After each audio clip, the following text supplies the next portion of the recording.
السلام عليكم ورحمة الله وبركاته. الحمد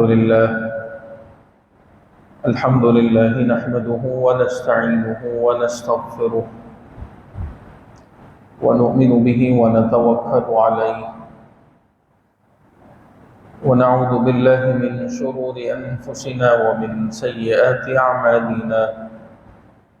من يهده الله فلا مضل له ومن يضلله فلا هادي له، ونشهد أن لا إله إلا الله وحده لا شريك له، ونشهد أن سيدنا ومولانا محمدا عبده ورسوله.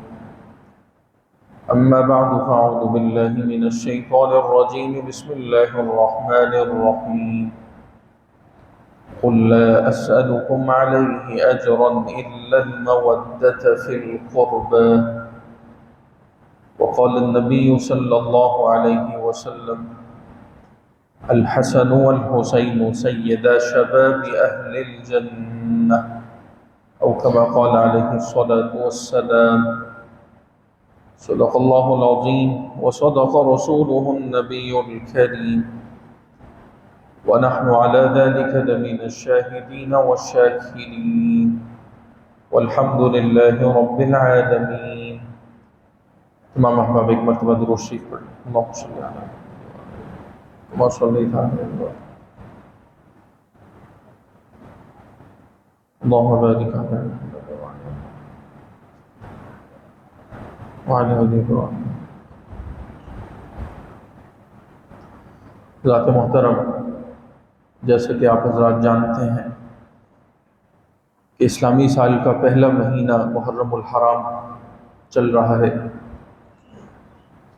اور اس مہینے کو چونکہ ایک تو یہ محترم ہے، حرمت والا ہے وہ اپنی جگہ پر، لیکن اس مہینے کو ایک خاص نسبت حاصل ہے اہل بیت سے، اور اہل بیت میں سے بھی خصوصاً سیدنا حسین رضی اللہ تعالیٰ. واقعہ کربلا ہم جانتے ہیں کہ ایک بہت بڑا سانحہ ہے، ایک ظلم کی ایک بہت بڑی داستان ہے کہ جن کو الفاظ نہیں دیے جا سکتے، نہ قابل بیان، ہم سب جانتے ہیں. تو اسی مناسبت سے پھر اس مہینے کے اندر اہل بیت کا ذکر کرنا، ان سے اپنے محبت کا اظہار کرنا، یہ ہر مسلمان کی ایک دلی خواہش ہوتی ہے اور ہونی بھی چاہیے، کیونکہ اہل بیت سے محبت یہ ہمارے ایمان کا حصہ ہے، اور ہمارا ایمان ہم سے تقاضا کرتا ہے.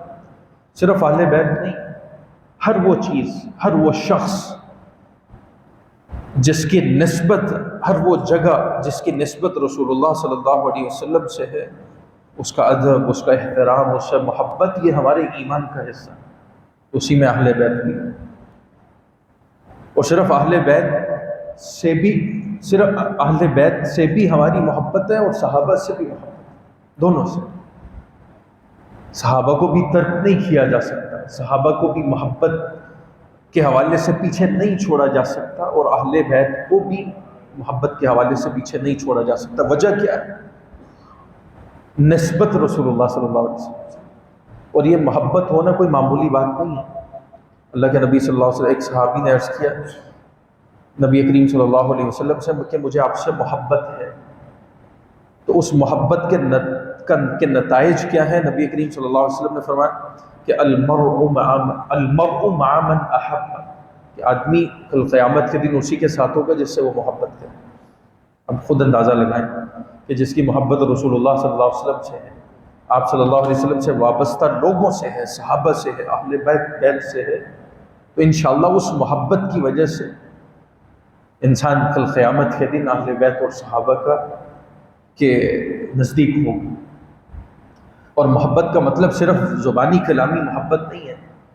محبت کا مطلب یہ ہے کہ انسان اس محبت کے تقاضوں کو بھی پورا کرے.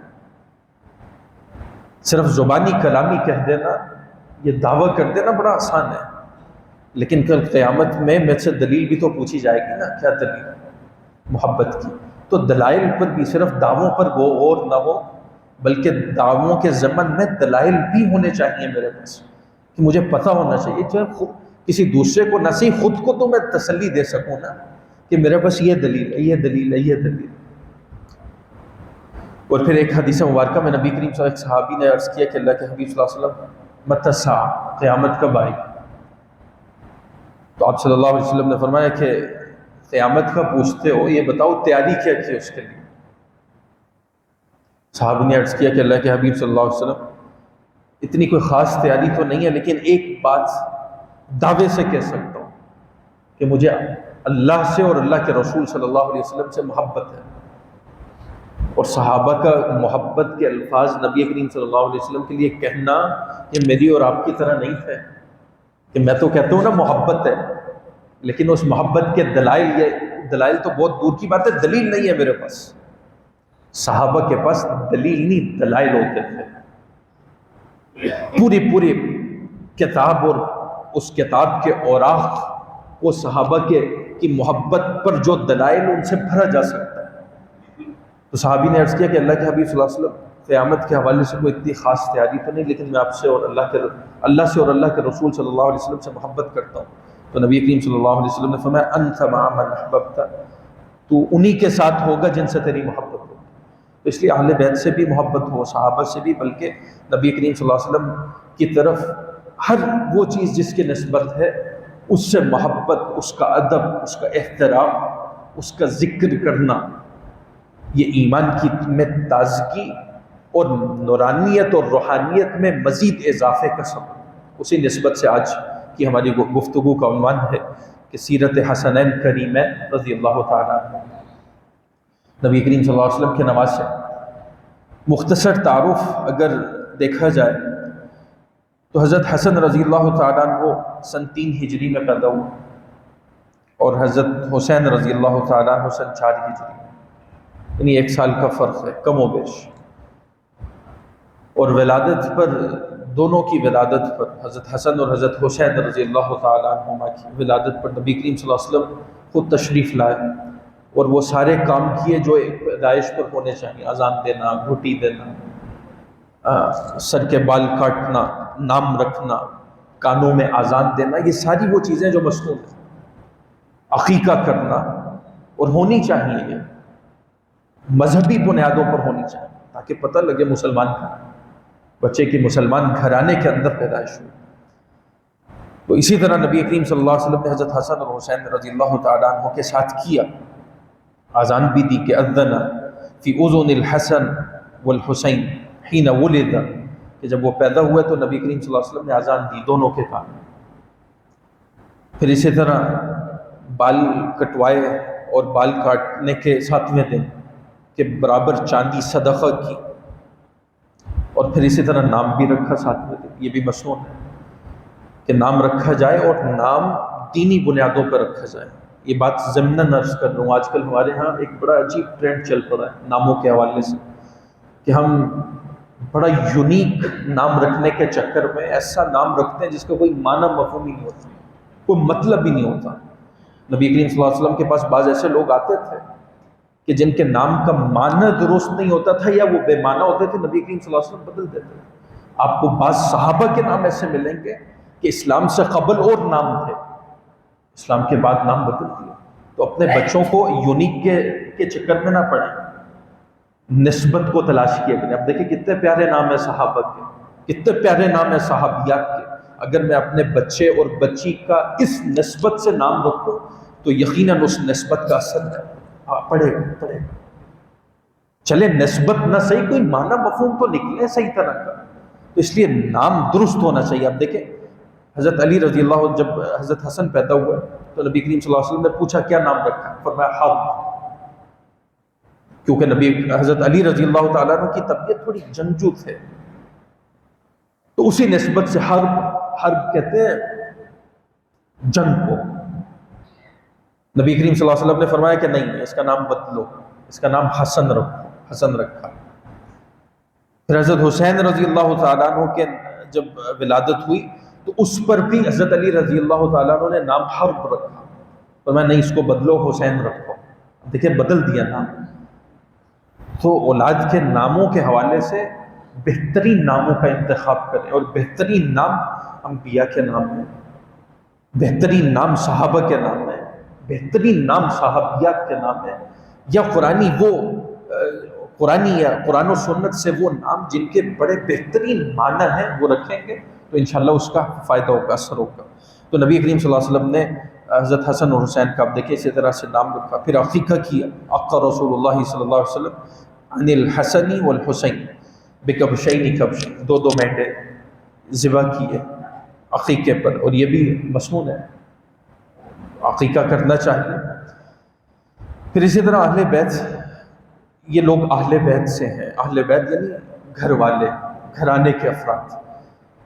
قرآن کریم میں بھی ذکر ہے اس بات کا کہ جب آیت مباہلہ جو تیسرے پارے میں ہے، عیسائی کچھ لوگ آئے تھے نجران سے اور ان سے ایک مناظرہ یا مباہلہ ہوا، اس پر ایک آیت کریمہ اتری تھی، تو اس آیت مبارکہ کے ضمن میں نبی کریم صلی اللہ علیہ وسلم نے حضرت حسن کو بلایا، حضرت حسین، حضرت علی، حضرت فاطمہ رضی اللہ تعالیٰ عنہم اجمعین، اور پھر ان کے بارے میں فرمایا تھا اللہم ہؤلاء اہل بیت، اللہ یہ میرے اہل بیت، یہ میرے گھرانے ہیں۔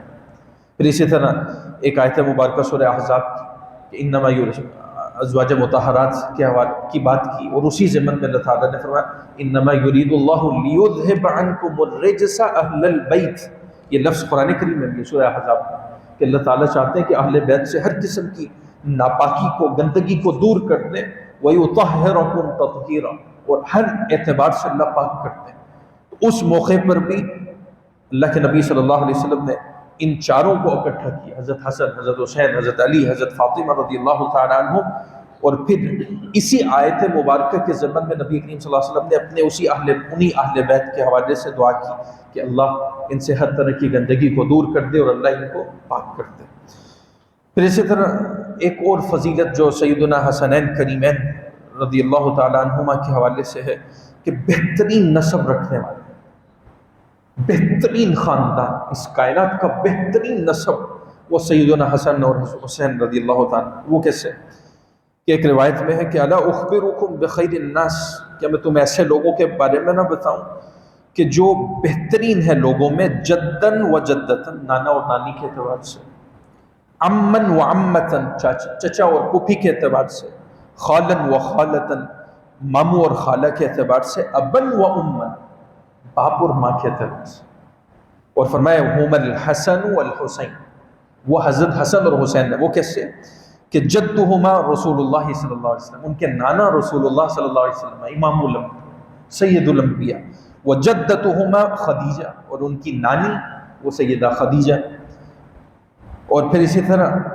امہما فاطمہ و ابوہما علی، ان کی امی، ان کی والدہ وہ فاطمہ رضی اللہ تعالیٰ عنہ ہیں، اور ان کے والد محترم حضرت سیدنا علی رضی اللہ تعالیٰ، امہما جعفر و امتہما ام ہانی، پھر اسی طرح وخالہما القاسم بن رسول اللہ صلی اللہ علیہ وسلم، اور وخالتہما زینب، یعنی نبی کریم صلی اللہ علیہ وسلم کی جو بیٹیاں، اور پھر اسی طرح جدہما، اور پھر آخر میں نبی کریم صلی اللہ علیہ وسلم نے فرمایا کہ یہ وہ تمام رشتے ہیں جو سب کے سب جنت ہیں، سب کے سب۔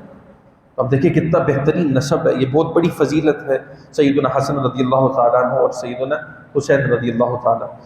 پھر اسی طرح ایک حدیث مبارکہ میں نبی کریم صلی اللہ علیہ وسلم نے فرمایا ہما ریحانتایا من الدنیا، یہ میری دنیا کے دو پھول ہیں، بڑی محبت کرتے تھے نبی کریم صلی اللہ علیہ وسلم کو، ویسے ہی بچوں سے بہت محبت، ان کو گود میں اٹھا لینا، پیار کرنا، بوسہ دینا، بات کو سننا، تربیت کے حوالے سے بہت سارے معاملات رہتے تھے، پیار محبت اپنی جگہ پر، لیکن ساتھ ساتھ تربیت بھی چلتی تھی۔ یہاں پر ایک بات ہمیں بھی یاد رکھنی چاہیے، ہم بچوں میں محبت فطری ہوتی ہے، رسول اللہ صلی اللہ علیہ وسلم کو بھی تھی، لیکن نبی کریم صلی اللہ علیہ وسلم نے اس محبت پر کے ساتھ ساتھ تربیت بھی رکھی۔ یہ نہیں ہے کہ محبت میں بالکل بچوں کو کھلا چھوڑ دیا جائے، ٹھیک ہے کوئی بات بچہ ہے سمجھ جائے، نہیں، ایسا نہیں تھا۔ بہت ساری چیزیں ہمیں نبی کریم صلی اللہ علیہ وسلم کی سیرت سے اس حوالے سے ملتی ہیں۔ اب دیکھیں حضرت حسن رضی اللہ تعالیٰ عنہ کے بارے میں آتا ہے کہ ایک دفعہ انہوں نے صدقے کے مال سے کچھ کھجوریں منہ میں ڈالی، اب جیسے ہم کرتے ہیں کوئی گل نہیں، بچہ سمجھ جائے گا چھڑ دے، یہ کہہ کر چھوڑ دیتے، اور رفتہ رفتہ وہی برائیاں، وہی غلطیاں جب بچے کے اندر پختہ ہوتی ہیں تو پھر بچے کو ہٹانا مشکل ہو جاتا ہے. تو اس لیے ایسا نہیں ہونا چاہیے. اولاد سے محبت ہو، بے تحاشا ہو، انتہا کی ہو اور فطری ہونی چاہیے. نہیں ہے تو ظلم ہے، لیکن وہ محبت تربیت کے راستے میں آڑے نہ. جہاں پر تربیت کرنی ہے وہاں پہ پھر تربیت کرنی ہے. ہر حوالے سے سکھانا ہے، بتانا ہے، سمجھانا ہے. اس کو اگنور نہیں کرنا کہ بچہ سمجھ جائے. تو نبی کریم صلی اللہ علیہ وسلم، دیکھیں ایک انداز یہ بھی ہو سکتا تھا حضرت حسن رضی اللہ تعالیٰ عنہ کے حوالے سے. نبی کریم صلی اللہ علیہ وسلم کہتے ہیں چلو کوئی نہیں، صدقہ کیا ہے، معمولی سی بات ہے نا. اگر بچے نے کھا لی کیا مسئلہ ہے، کیا بات ہے. لیکن نبی کریم صلی اللہ علیہ وسلم نے کہا فرمایا کہ اس کو تھوکو، باہر نکالو. اور ایک روایت میں ہے کہ آپ نے انگلی سے خود وہ باہر نکالی. آپ خود اندازہ لگائیں کہ ایک طرف محبت انتہا درجے کی، ساتھ ساتھ تربیت بھی. اور پھر فرمایا کہ یہ چونکہ صدقہ ہے، اور صدقے کا مال وہ آل محمد کے لیے، محمد صلی اللہ علیہ وسلم اور آل محمد صلی اللہ علیہ وسلم کے لیے درست نہیں. کہ دونوں سی چیزیں ساتھ ساتھ چلتی ہیں. تو فرمایا کہ ہما ریحانتا، یا میرے ایک دنیا کے دو پھول ہیں. اور پھر اسی طرح ایک حدیث مبارکہ میں نبی کریم صلی اللہ علیہ وسلم نے فرمایا کہ الحسن والحسین سیدہ شباب اہل الجنہ. حضرت حسن رضی اللہ تعالیٰ عنہ اور حضرت حسین رضی اللہ تعالیٰ عنہ دونوں جنتی نوجوانوں کے سردار ہیں. بھی بہت بڑی فضیلت ہے، بہت بڑی اہمیت ہے. پھر اسی طرح ایک حدیث مبارکہ میں نبی کریم صلی اللہ علیہ وسلم نے دعا دی ان لوگوں کو جو حضرات حسنین کریمین سے محبت کرتے ہیں. بلکہ نبی کریم صلی اللہ علیہ وسلم نے خود ایک جگہ فرمایا کہ اے اللہ میں ان سے محبت کرتا ہوں، آپ بھی ان سے محبت فرمائیے. کہ ابصر حسن، ایک حدیث مبارکہ میں ان نبی صلی اللہ علیہ وسلم ابصر حسنا و حسین، کہ جب حضرت حسن اور حضرت حسین رضی اللہ تعالیٰ عنہما پر نظر پڑی تو فقال، نبی کریم صلی اللہ علیہ وسلم نے فرمایا اللہم، اے اللہ انی احبہما، کہ اللہ میں ان سے محبت کرتا ہوں، فاحبہما، اللہ آپ بھی ان سے محبت کیجیے. اور پھر دعا دی نبی کریم صلی اللہ علیہ وسلم نے ان لوگوں کو جو حضرات حسنین کریمین سے محبت کرتے ہیں. فرمایا من احبنی فلیحب ہذین، جو مجھ سے محبت کرتا ہے اس کو چاہیے کہ ان دونوں سے بھی محبت کرے، حضرت حسن اور حضرت حسین رضی اللہ تعالیٰ. اور پھر فرمایا من احب الحسن والحسین، جس نے حضرت حسن اور حسین رضی اللہ تعالیٰ عنہما سے محبت کی، فقد احبنی، اس نے مجھ سے محبت کی. اور ومن ابغضہما فقد ابغضنی، اور جس نے ان سے بغض رکھا، نفرت کی، کسی قسم کی تنقید یا نقد کا نشانہ بنایا، تو فقد ابغضنی، اس نے مجھ سے بغض رکھا. اور یہ بات صرف اہل بیت کے حوالے سے نہیں ہے، یہی بات صحابہ کے حوالے سے بھی فرمائی. اور یہ ہر جمعے کے خطبے میں یہ حدیث مبارکہ پڑھی جاتی ہے کہ نبی کریم صلی اللہ علیہ وسلم نے فرمایا کہ یہ جن لوگوں نے صحابہ سے محبت کی، گویا کہ انہوں نے مجھ سے محبت کی وجہ سے ان سے محبت کی. اور جس نے میرے صحابہ سے بغض رکھا، گویا کہ اس نے میرے بغض کی وجہ سے ان سے بغض رکھا. تو اہل بیت سے بھی محبت ہو اور صحابہ سے بھی محبت. پھر اسی طرح نبی کریم صلی اللہ علیہ وسلم حضرت حسن اور حسین رضی اللہ تعالیٰ عنہ کے حوالے سے اکثر ان سے پیار کرنا، ان کو اپنے سینے سے لگا لینا. اور بسا اوقات ایک آتا ہے کہ حضرت اپنے چھوٹے نواسوں کی خاطر اپنا واز روک دیا کرتے تھے. یہ بھی ایک پیار ہے، محبت ہے. اور بسا اوقات واز کرتے ہوئے، خطبہ دیتے ہوئے، نصیحت کرتے ہوئے اپنے پاس بیٹھا لیتے تھے، اپنے کندھوں پر بیٹھا لیتے تھے. تو یہ بھی ایک محبت کا انداز تھا نبی کریم صلی اللہ علیہ وسلم کا اپنے نواسوں سے. صحابہ کرام کو بھی اہل بیت سے بڑی محبت تھی، آپس میں بڑے گہرے تعلقات تھے، رشتہ داریاں تھیں.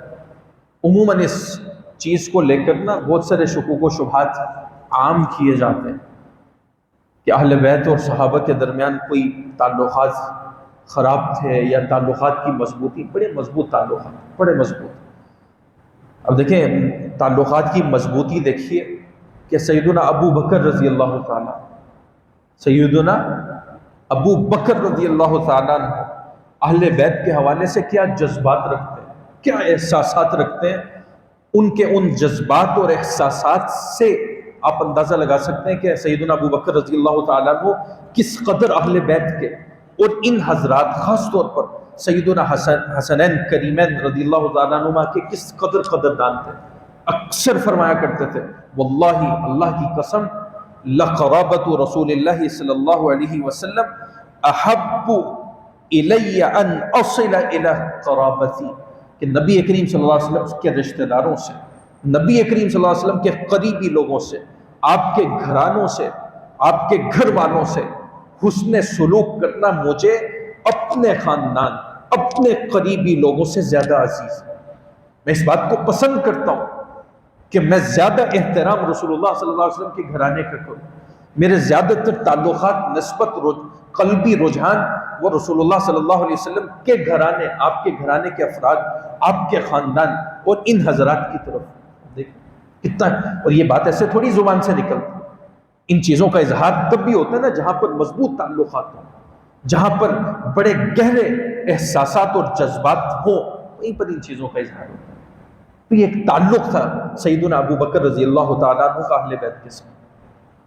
پھر اسی طرح حضرت عمر رضی اللہ تعالیٰ عنہ کی بات کریں تو وہ بڑی گہری نسبت تھی، بڑا گہرا تعلق تھا.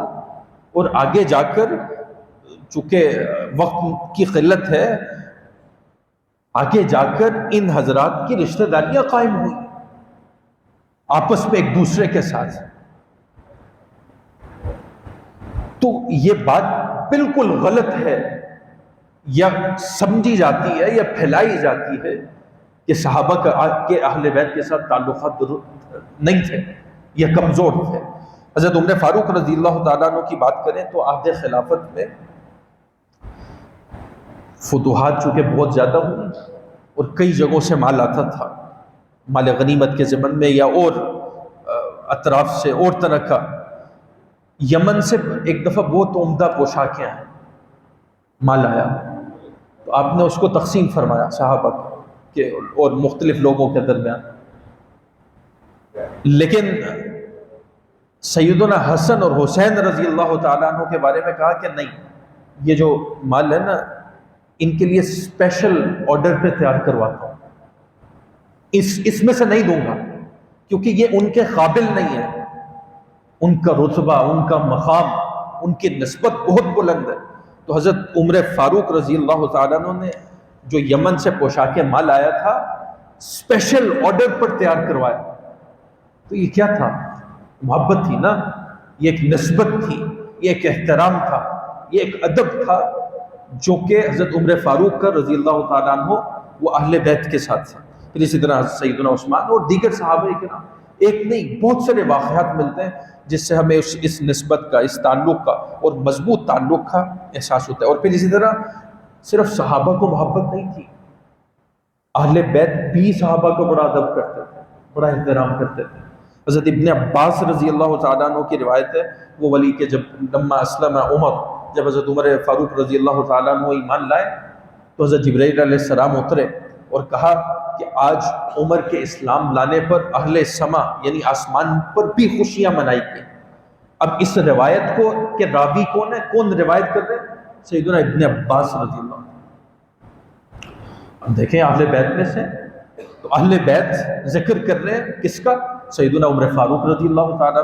اسی طرح اور بہت ساری ایسی روایات ملتی. پھر اسی طرح حضرت علی سے رضی اللہ تعالیٰ عنہ سے روایت کہ ابو بکر و عمر سیدہ کہول اہل الجنہ، کہ جنتی بوڑھوں کے سردار ہیں حضرت ابو بکر اور حضرت عمر رضی اللہ تعالیٰ. اب دیکھیں یہ راوی کون ہے، روایت کون کرتے ہیں؟ سیدنا علی رضی اللہ تعالیٰ. تو ایسے تو نہیں باتیں ہوتی نا، ایسے تو نہیں محبت. یہ محبت کا ایک اظہار ہے کہ ایک دوسرے کے بارے میں روایت کی جا رہی ہے، ایک خوشخبری سنائی جا رہی ہے. تو یہ بہترین تعلقات تھے. سیدنا حسنین کریمین رضی اللہ تعالیٰ عنہ کی سیرت کے حوالے سے اگر بات کی جائے تو دیکھیں صحابہ ہوں یا اہل بیت، سیرت کی کئی جہتیں ہیں، کئی پہلو ہیں، اور اس سیرت ایک مکمل سیرت ہے صحابہ کی، اہل بیت کی.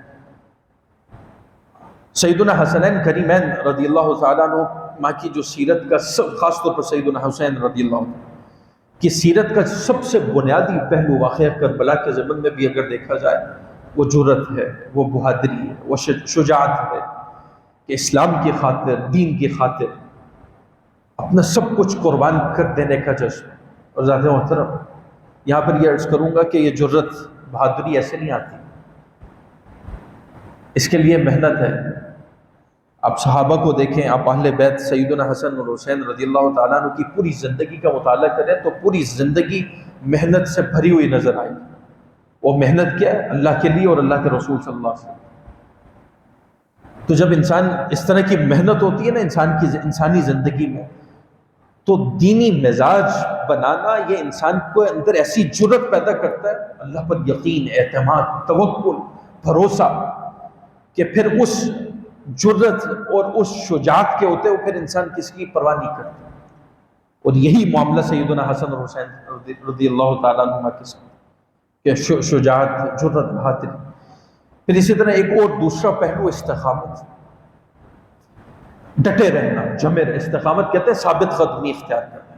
مسائل آتے ہیں، مصائب بھی آتے ہیں، بہت ساری رکاوٹیں بھی آتی ہیں۔ واقعہ کربلا کے ضمن میں اگر دیکھا جائے تو کیا کچھ نہیں برداشت کرنا پڑا، لیکن سبحان اللہ، اللہ اکبر، استقامت کا پہاڑ بنے رہے۔ اور جب انسان استقامت دین میں، یہ یاد رکھے، ان دین کے اندر جب انسان استقامت، ثابت قدمی دکھاتا ہے نا، اسی کا نام صبر ہے، صبر کرتا ہے، تو پھر اللہ کی مدد اور نصرت کے دروازے کھلتے چلے جاتے ہیں۔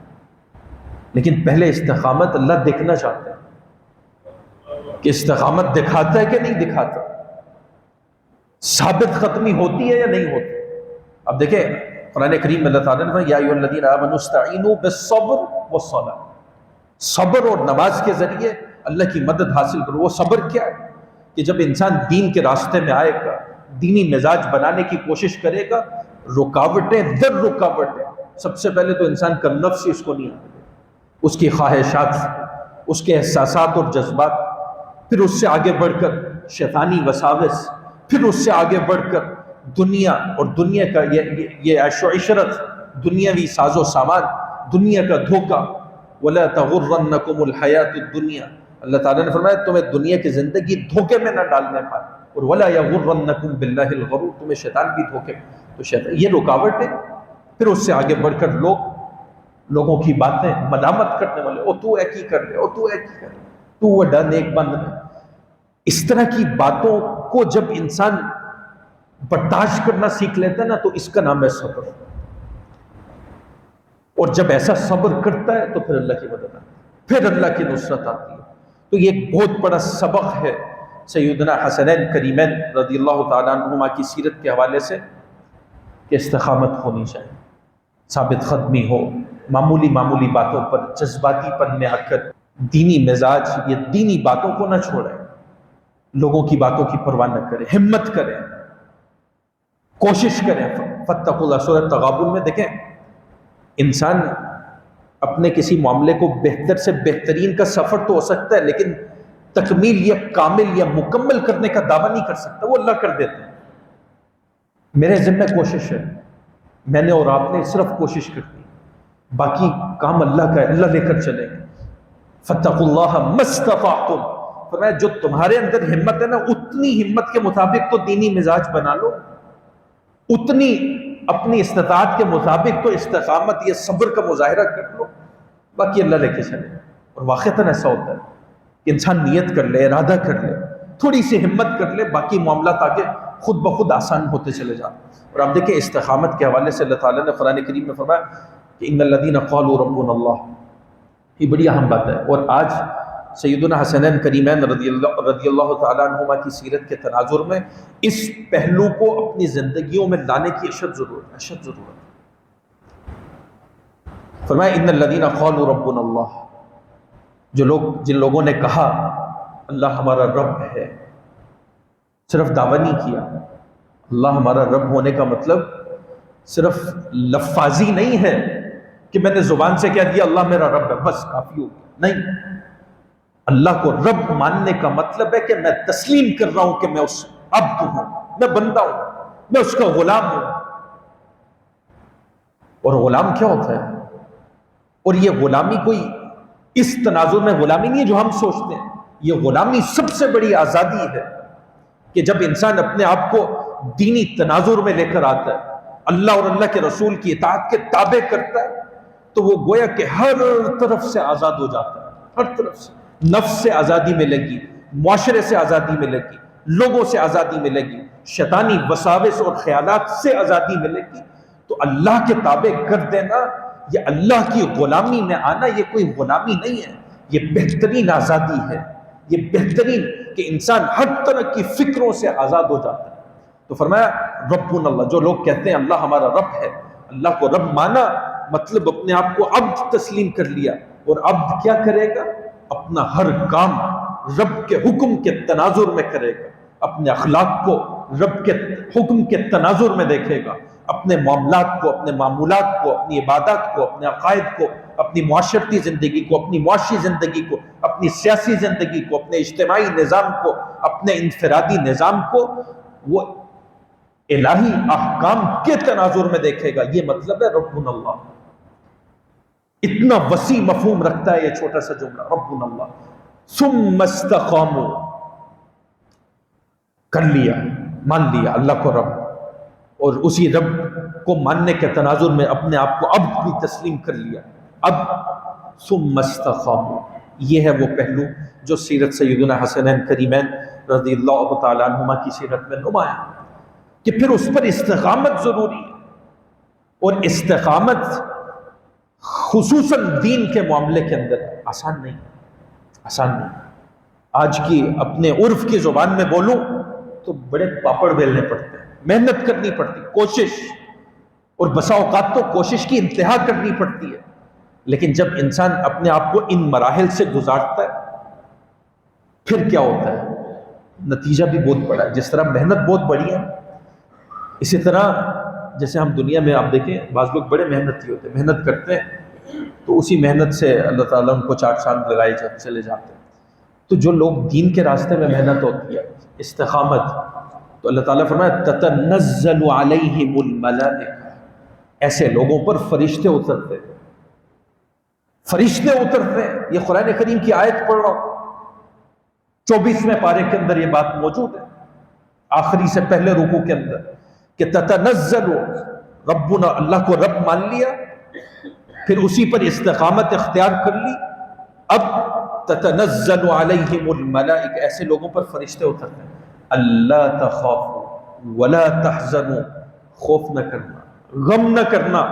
اپنی خوف اور غم کا مطلب اپنی دنیاوی زندگی کے حوالے سے بھی پریشان نہ ہونا، اور اپنی اخروی زندگی کو لے کر بھی پریشان نہ ہونا، یہ مطلب ہے اللہ تخافوا ولا تحزنوا وابشروا، اور وہ فرشتے ان کو خوشخبریاں دیتے ہیں، بشارتیں دیتے ہیں، بالجنت التی کنتم توعدون، اس جنت کی جس کا تم سے وعدہ کیا ہے۔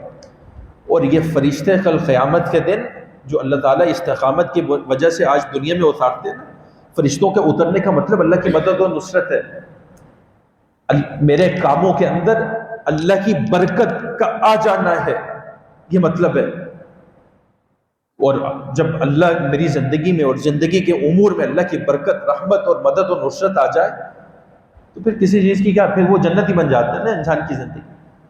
تو فرمایا کہ یہی فرشتے جو اللہ کی مدد و نصرت کے ضمن میں دنیا میں اترے، یہ فرشتے کل قیامت کے دن کہیں گے ایسے لوگوں سے، نحن اولیاؤکم فی الحیات الدنیا وفی الآخرہ، ہم تمہارے دوست ہوا کرتے تھے دنیا کی زندگی میں بھی، اور آج آخرت میں بھی تمہارے دوست ہیں۔ اللہ ذات محترم، آج ضرورت ہے استقامت کی، آج ضرورت ہے ہم صحیح معنوں میں اللہ کو رب مانیں، اللہ کو رب مانیں، اور اس رب کو ماننے کا میں پھر بار بار یہ عرض کر رہا ہوں، یہ نقطہ، یہ بات اپنے ذہنوں میں آج پختہ کر کے جائیں کہ اللہ کو رب ماننے کا مطلب یہ ہے کہ میں اپنے آپ کو عبد تسلیم کر رہا ہوں، یعنی میں اس بات کا اللہ کے آگے اظہار کر رہا ہوں کہ اے اللہ، میں اپنی زندگی کا کوئی معاملہ تیرے فیصلے سے ہٹ کر نہیں کروں، یہ مطلب ہے آپ کا۔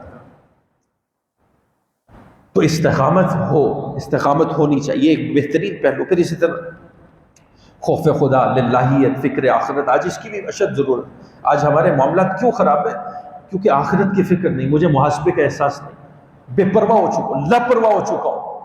اور جب انسان کے اندر لاپرواہی آتی ہے تو پھر انسان آہستہ آہستہ چیزوں کو اگنور کرنا شروع کر دیتا ہے، چیزوں کو ذہن سے نکالنا شروع کر دیتا ہے۔ آج میرے سامنے آخرت نہیں ہے، محاسبہ نہیں ہے، نتائج آج میرے سامنے کہ معاشرے کے اندر ہر حوالے سے کس قدر فتنہ و فساد ہے، بگاڑ ہے، انتشار ہے۔ تو اس انتشار کو ختم کرنے کے لیے ضروری ہے کہ میں اور آپ سیدنا حسنین کریمین رضوان اللہ تعالی علیہ مجمعین کی سیرت طیبہ کے تناظر میں اپنے اندر خوف خدا پیدا کریں، للہیت، تقوی۔ وَمَن يَتَّقِ اللَّهَ، اور تقوی جو لوگ اختیار کرتے ہیں، تقوی کوئی معمولی بات نہیں ہے۔ جس طرح استقامت بہت بڑی بات ہے، اسی طرح تقوی یعنی اپنے آپ کو گناہوں سے بچانا۔ سادہ سی تعریف تقوی کی کیا ہے کہ اللہ نے جن کاموں کو کرنے کا حکم دیا ان کو نہ کرنے سے بچنا، یعنی وہ ہونے چاہیے، اور جن کاموں کو نہ کرنے کا حکم دیا ان کو کرنے سے بچنا۔ سادہ سا مفہوم ہے تقوی۔ اور فرمایا وَمَن يَتَّقِ اللَّهَ يَجْعَلْ لَهُ مَخْرَجًا، جو لوگ تقوی اختیار کرتے ہیں اللہ تعالیٰ ان کے لیے راستے کھولتے چلے جاتے ہیں۔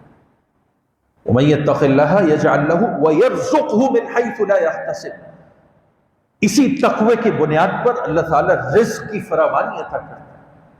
اور وَمَن يَتَوَكَّلْ عَلَى اللَّهِ فَهُوَ حَسْبُهُ، آج میں اور آپ میں سے ہر ایک شخص چاہتے ہیں کہ میری زندگی میں برکت آئے، اللہ کی مدد و نصرت شامل ہو، تو اللہ علاج بتا رہے ہیں نا۔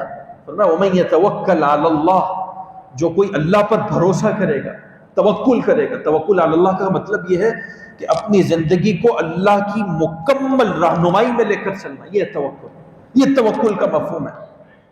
تو فرمایا وَمَن يَتَوَكَّلْ عَلَى اللَّهِ، جو لوگ اللہ پر توکل کرتے ہیں، اللہ کی رہنمائی میں اپنے آپ کو لے کر چلتے ہیں، فَهُوَ حَسْبُهُ، پھر ایسے لوگوں کے لیے اللہ کافی ہو جاتے ہیں نا، اللہ کافی ہو جاتے ہیں۔ تو آج اگر میں چاہتا ہوں میرے لیے میرا اللہ بس کافی ہو جائے، تو توکل، تو تقوی، تو خوف خدا، تو للہیت، تو استقامت، تو صبر، ان صفات کو آج کی جو سیدنا حسنین کریمین رضی اللہ تعالیٰ عنہما کی سیرت کے حوالے سے پورا کرو۔ پھر اسی طرح خدمت خلق، یہ بھی ایک نمایاں پہلو تھا حضرات سید حسنین کریمین رضی اللہ تعالیٰ عنہما کی سیرت، کہ اگر کسی کو کوئی پتہ لگتا، بہت سارے واقعات کہ خدمت خلق کے حوالے سے کوئی موقع ہاتھ سے نہیں جانا دیتے تھے۔ کسی کا پتہ لگا کوئی ضرورت مند ہے، واقعی اس کی ضرورت پوری کی جا سکتی ہے تو اس کی ضرورت پوری کی جائے۔ اور یہ بہت بڑا، اور بسا اوقات میں آپ کو بتاؤں کہ آپ یقین جانیے اپنی انفرادی عبادت سے انسان بسا اوقات اللہ کے ہاں اتنا رتبہ نہیں پاتا جتنا کہ خدمت خلق سے پا لیتا۔ یہ بھی ایک مستقل عبادت ہے کہ لوگوں کی ضروریات، ان کے خیالات، ان کے احساسات اور جذبات کی قدر کرنا۔ میں پورا کر سکتا ہوں تو پورا کرنا، اس کے لیے امیر غریب کا فرق نہیں ہونا چاہیے۔ ہاں جتنی ہمت ہے، استعداد ہے، انسان اپنے دائرے کے اندر رہتے ہوئے پورا کرتے ہیں۔ نبی کریم صلی اللہ علیہ وسلم نے ایک حدیث مبارکہ میں فرمایا الخلق عیال اللہ، یہ مخلوق اللہ کا کنبہ، فأحب الخلق الی اللہ من احسن الی عیالی، اور اللہ کے نزدیک سب سے پسندیدہ ترین شخص وہ ہے جو اللہ کی مخلوق کے ساتھ اچھا ہے۔ اور پھر ایک حدیث مبارکہ میں فرمایا خیر الناس من ينفع الناس، لوگوں میں سب سے بہتر وہ ہے جو لوگوں کو فائدہ دیتا ہے۔ اور آج اس کی بھی کمی ہے، اس کمی کو پورا کیا جائے ذات محترم اپنے معاشرے کے اندر، کہ ہم انسانیت کا درد اپنے اندر پیدا کریں، اعتماد کی فضا کو، انسانیت کا درد پیدا ہوگا نا، تو سب سے پہلا یہ بات نہیں ہے کہ انسانیت سے درد کا مطلب یہ ہے کہ میں بے تحاشا پیسہ استعمال کرتا جاؤں، شاید یہ مطالبہ ہے۔ انسانیت کے درد کا مطلب یہ ہے کہ میں اپنے بھائی سے جھوٹ نہ بولوں۔ سب سے پہلا انسانیت کا تقاضا یہ ہے کہ میں اپنے بھائی کے ساتھ بددیانتی نہ کروں، میں اپنے بھائی کو دھوکہ نہ دوں، اس کے ساتھ ملاوٹ اور اس کے سامنے منافقت یا منافقانہ طرز عمل نہ رکھوں۔ آج اس کی اشد ضرورت ہے۔ یہ بھی خدمت خلق ہے۔ باقی کسی کی ضرورت پورا کر دینا، کسی کا خیال رکھ لینا، وہ ساری باتیں اپنی جگہ پر، لیکن آج انسانیت کے حوالے سے جس خدمت کی ضرورت ہے نا، وہ یہ خدمت ہے کہ ہم اپنے معاشروں کو بدلیں، سوچ کو بدلیں، اپنے بھائی کا احساس کریں، خیال کریں کہ جو چیز میں اپنے لیے نہیں پسند کرتا، میں نہیں پسند کرتا کہ میرے ساتھ کوئی جھوٹ بولے، میں نہیں پسند کرتا کہ مجھے کوئی دھوکہ دے، میں نہیں پسند کرتا کہ میرے ساتھ کوئی ملاوٹ، یہ بددیانتی یا بد اخلاقی یا بد کرداری والا رویہ یا اخلاق سے پیش آئے، تو مجھے بھی چاہیے نا کہ میں اپنے بھائی کا احساس کروں، وہ کوئی بھی ہو۔ تو ذات محترم، سیرت کے ان پہلوؤں کو آج اگر ہم اپنے معاشرے کا انفرادی سطح پر یا اجتماعی سطح پر حصہ بنائیں گے تو انشاءاللہ ایک ماحول ہمیں بدلتا ہوا نظر آئے گا۔ اللہ تعالیٰ سے دعا ہے کہ اللہ